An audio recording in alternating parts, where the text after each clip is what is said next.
Hello, everybody. This is Caitlin Albright, and today I am joined by artist Mildred Beltre. Mildred has been exhibited in the Everson Museum Seen and Heard exhibition a few years back, and her work is very closely tied into activism. So we're really excited to have her on for today. Welcome, Mildred. Hi, how are you? Doing great. So why don't we just jump right in and have you tell us a little bit about your background? Have you always been involved in the arts? What did you study in school? What are some of the things that motivated your interest in the arts? I'm sorry, I missed your question. No problem. I think our connection's a little choppy today. Yeah.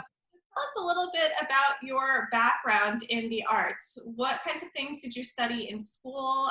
What motivated you to get interested in the arts in the first place? Um, I don't know if I can answer what motivated me to.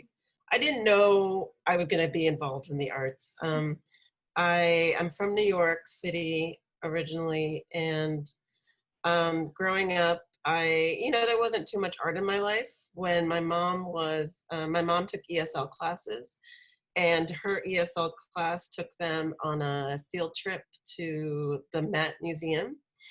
And she brought me and my sisters along, and that was really an earth-shattering kind of event in my life, where I discovered museums, and that really opened up something for me.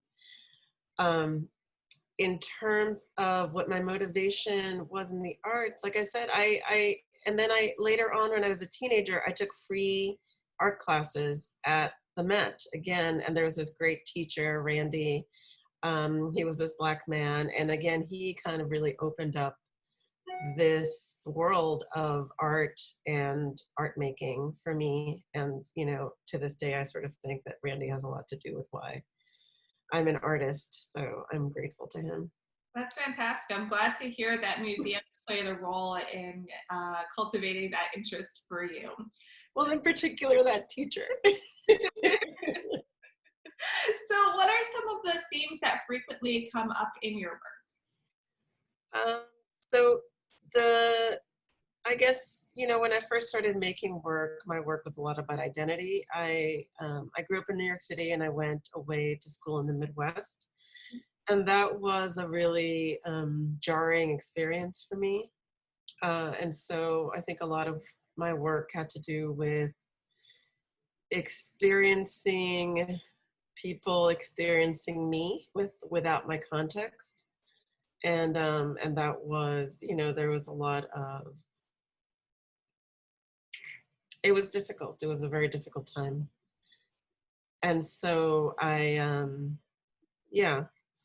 think that was very motivating for me, was sort of being able to speak about what I was experiencing and being able to express my version of myself, unmediated by others, and also responding to how others saw me.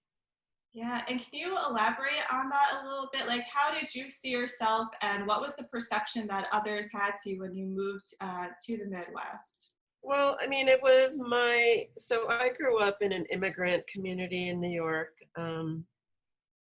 My parents are Dominican, and I lived in a community where I was understood that way. And moving to the Midwest, I mean, and I would say probably most of the US people are sort of now slowly starting to understand the idea of Black or Afro-Latinos. And so I wasn't able to express that identity. So I had this other identity put on me that I actually needed to contend with and also start to understand. So it did help me to sort of understand myself as a Black person in the United States in a way that I hadn't had to do before. Great. And have you always been involved in some form of activism, or is that something that started showing up in your artwork and then you explored it further? No, I was involved in activist work long before it showed up in my work. I was actually very suspicious of activist artwork because I didn't, and I still don't feel that just making art about issues is enough. both because mostly because it doesn't reach a wide enough audience, right? Like, art is made typically for galleries or for museums, and I think those spaces are not the spaces where I want to have the majority of my conversations. Mm-hmm. I'm happy to have the conversation in those places as well, but it's not a primary space for me. And so it's always been important to me, and especially when I was a younger person, it was really important for me to be involved in community work. And I still do that. A project that's really, I have a typical studio practice, but it's really important for me to have a practice that engages community more. And so in that effort, I started a project called the Brooklyn High Art Machine with my neighbor, Oasa Duvernay. And in that project, we make artwork directly on the street with our neighbors, and get to engage with people much more directly as I'm making work. And that's really, really important to me. And I'm really glad you brought that up too, because actually my next question was, what role can art have in the field of activism? Because I would agree that just simply making art about something you want to change or some sort of cause that's important to you isn't going to be quite enough to bring about that change. So how do you see the role of artists in the whole scope of activism? I think we can see a lot of examples of artists and being important parts of political movements and influencing political movements. So, I guess the first example I can think of is like Emory Douglas and his relationship to the Black Panthers, and that the posters that he made as part of the newspaper that the Panthers put out, like, that's an important document about, that's just as important a part of the legacy of the Black Panthers as the work that they did, like the free breakfast and the other programs that they had. The work of Emory Douglas, I feel, was part and parcel of that work. It wasn't extra. It wasn't decoration on the movement. It was an integral part of the movement. I guess another example that I can think of is like the work of Decolonize This Place, which is a movement that it does have a lot of artists as part of it. And I feel that the work of artists or the thinking of artists very much influences how that organizing happens.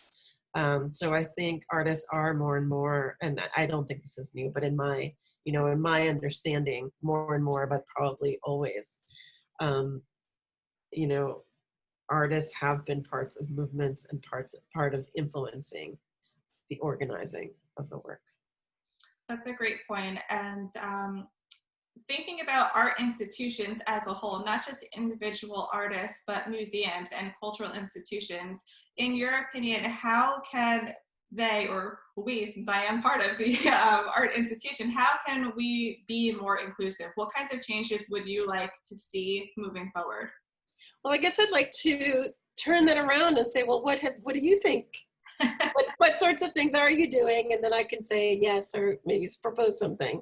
But what are things that the institution is thinking about? So that's a great question, and I'm quite glad you turned that back around, because I have a lot to say about it. Having been through a museum studies program, the field is primarily white, and there's a lot of reasons for that, one of which being museums, nonprofits, don't necessarily pay a lot of money. So the employees there typically have to have some other means of wealth or financial stability in order to be able to work there. That's a field thing. That's, you will find that across the country.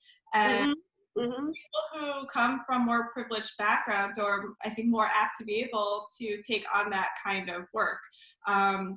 So looking at, hiring practices and looking at, the pay of museum workers, and not just museums, but really any kind of nonprofit too. We can speak very broadly about that, because I think it rings true for a lot of institutions in a nonprofit field. So I think looking internally at who we are able to hire and why only certain people are attracted to that field would probably be my first step. Yeah, that sounds great. Good luck.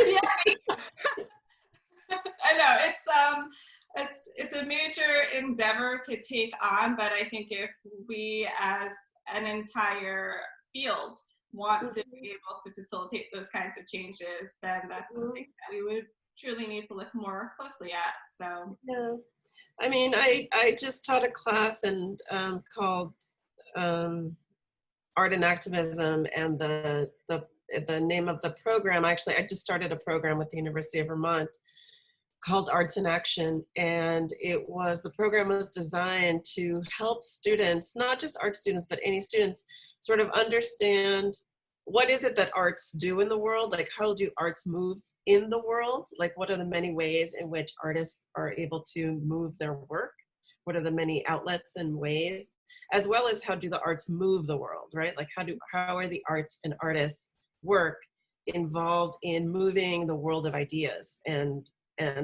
activism and attitudes, you know, and how is it that art can communicate as an activist tool that's different, right? So, so I am interested in what it is that artists can uniquely contribute to activism, right? And one of the ways is it can be a really nonverbal or more visceral way of experiencing an idea, and I think it takes all the approaches to try to move things. And so I do think that, you know, artists are well positioned to, you know, work in activism.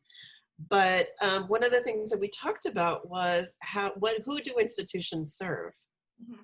Who were they designed to serve? And also the idea that what does it mean to ask institutions that caused a lot of these structural inequality problems, what does it mean to ask those same institutions, or what does it mean for those institutions to be the ones coming up with the solutions to those problems, right? Are they actually the best suited? So if museums have traditionally been repositories of looted and stolen materials, what does it mean for those, oops, sorry, my mom's calling.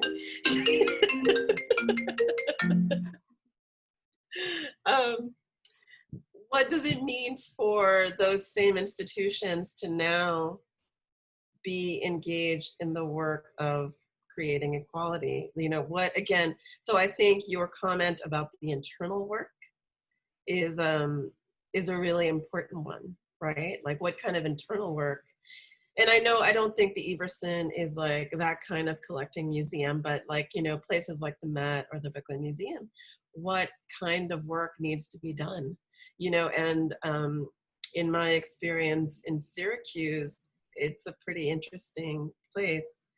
But it also felt, in my short time there, I felt like it was a very segregated place. And so, you know, I guess as you're thinking about what the Everson can do, or institutions, you know, how does the Everson understand its positioning in the community, and, you know, how do you all want to move that? Yeah, and I think that's been an ongoing conversation as well, especially I know it has been in the education department, at least because I'm part of those conversations, and I think ultimately it's a conversation that needs to just keep going. I don't think there's going to be one definitive answer, and plus when you consider the fact that communities themselves change over time as well, you're not always going to necessarily be representing the same community now as it was 50 years ago or 50 years into the future too. So I think that conversation just always needs to be happening in some capacity, in my humble opinion. Yeah, of course. Mm-hmm. So I wanted to bring up, when you were here, you taught a workshop focused on art and activism, and there was a student in your class, Brian Fernandez, who then went on to be one of my very first teen council students.